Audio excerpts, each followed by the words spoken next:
A beautiful song, What If by Blanca. Welcome to the devotion of the day today. And as I had mentioned, we are talking about the God of Overflow. That is the title of the devotion as well, the God of Overflow. God is able to do exceedingly abundantly above all we can ever think or even ask. And I'm going to just look at that particular verse and what it says. This should be in the book of Ephesians. Yes, in the book of Ephesians, where we get this beautiful statement. And Paul says that. And I think the most beautiful thing about it is just to realize that we are able to also look back to what the Bible tells us on God's ways and thoughts being higher than ours. And what this means is that even for the things that we believe him for, even for the things that we are asking him to do for us, he knows what we need, but then he's ready. And actually, if we ask according to his will, that means that he will do exceedingly abundantly above all, because his ways are higher than ours. And this is in Ephesians 3:20. It says, to him who by means of his power working in us is able to do much more than we can ever ask for or even think of. Beautiful verse right there. And we love to use this verse, especially when we are talking about overflow. We are talking about just how we trust in God to do more than we can ever think or even imagine. But then sometimes we skip over this particular verse that says, according to the power that's working in us. And according to the power that's working in us, we are basically talking about the Holy Spirit working in us. And what this means is that there's a choice to surrender to God.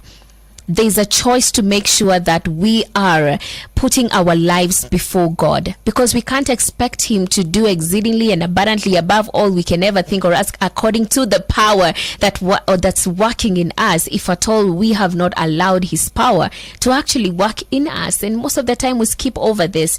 And maybe we can ask ourselves, why is this important? Why is it important to make sure that there's that power that's working in us? Why is it important to surrender and make sure that we are having faith and leaning on the finished work of the cross? Why is it important? The very first thing is that we shall learn to ask in accordance to his will, and also be patient to see the goodness of God in the land of the living, basically. Because us being able to ask according to God's will, it means that we need to be transformed by the renewal of our minds and not be conformed to the standards of this world. Because when we are conformed to the standards of this world, it means that we are going to ask amiss. We are going to not ask what is according to God's will. And it's difficult to really know what is according to God's will. But then we can trust that even when it takes longer than we would have expected, or when we see that what we ask God to do, it has not come through the way we expected.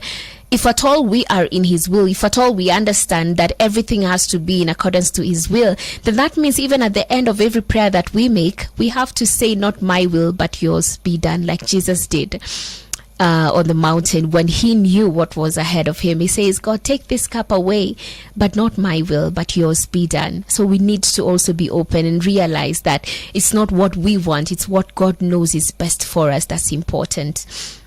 And the other thing is that we shall not lean on our own understanding, but we shall acknowledge God. When we ensure that truly that power is working within us, it's to just remind us that we ought not to lean on our own understanding, because there's a way that seems right to a man, but the result of it is just death. So it's really essential for us to make sure that we are making the cross the center of our lives, like completely giving our lives to Christ. And then from there, we can begin to expect God to do exceedingly abundantly above all we can ever ask or think.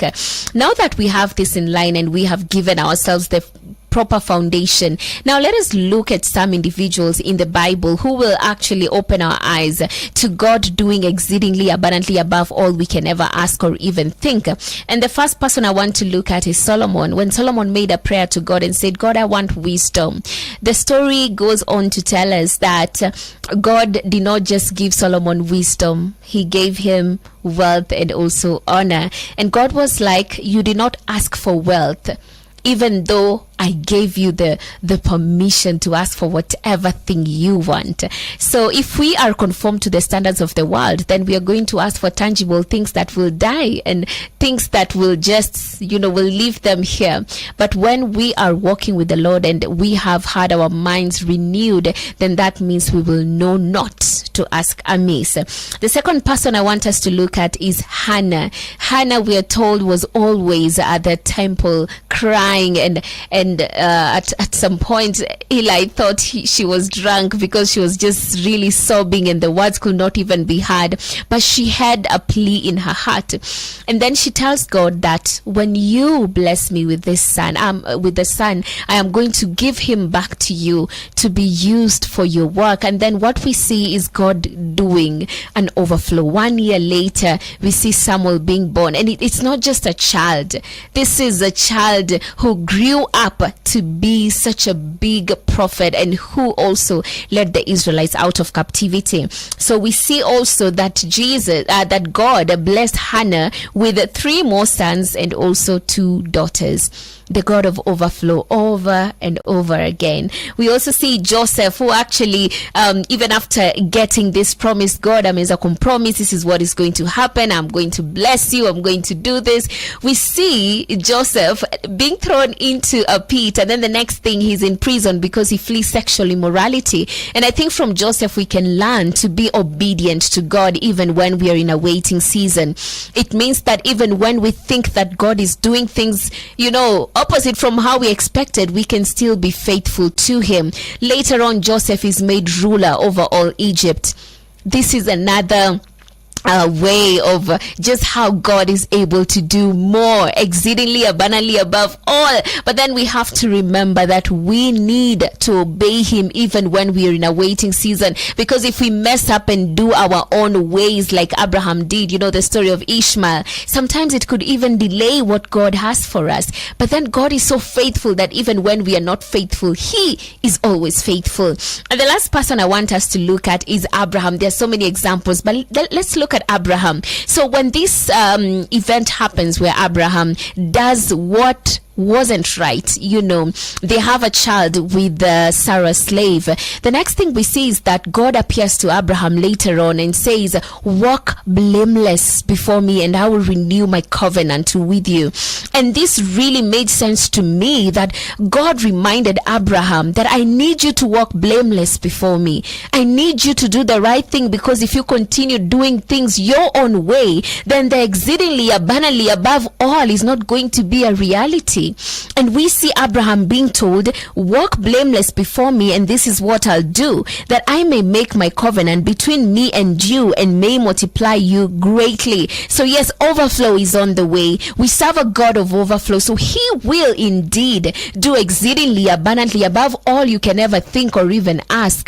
But then the question is, are you walking blameless before him? Are you surrendering to him, or are you trying to meander your way through and trying to manipulate blessings to come your way? You have to trust God, because sometimes we do things we ought not to do because we feel like, God, maybe I'm not so confident that you're going to do it. And even as I conclude, I want to tell you guys about Jacob and Esau. God gave me such a huge revelation when I was reading the book just yesterday, the book of Genesis. And, God had already said before and even told Rebecca that Jacob is going to rule and Esau will have to bow down to Jacob. So it was something that was actually to happen, even though Jacob was the second born. So Jacob didn't even need to con his brother. Jacob didn't even need to do that to Esau because the blessing was already his. And sometimes we are fighting, we are struggling, and we are using our own wisdom and our own ways to gain something that God has already decided to give us. So we need to be really, really careful. If only Jacob just stayed with God. Later on, God forgives. God is full of mercy. But I believe we can avoid a lot of headaches if we allow God to do things his way and not our way. So yes, we do serve a God of overflow, and thank you so much for all the comments that have come in to talk about God's goodness. I just want to encourage you, keep staying at God's feet. Continue to serve God with all your heart, and trust me, he will continue doing the overflow in your life. That is today's bait. Today's bait. on Anchored.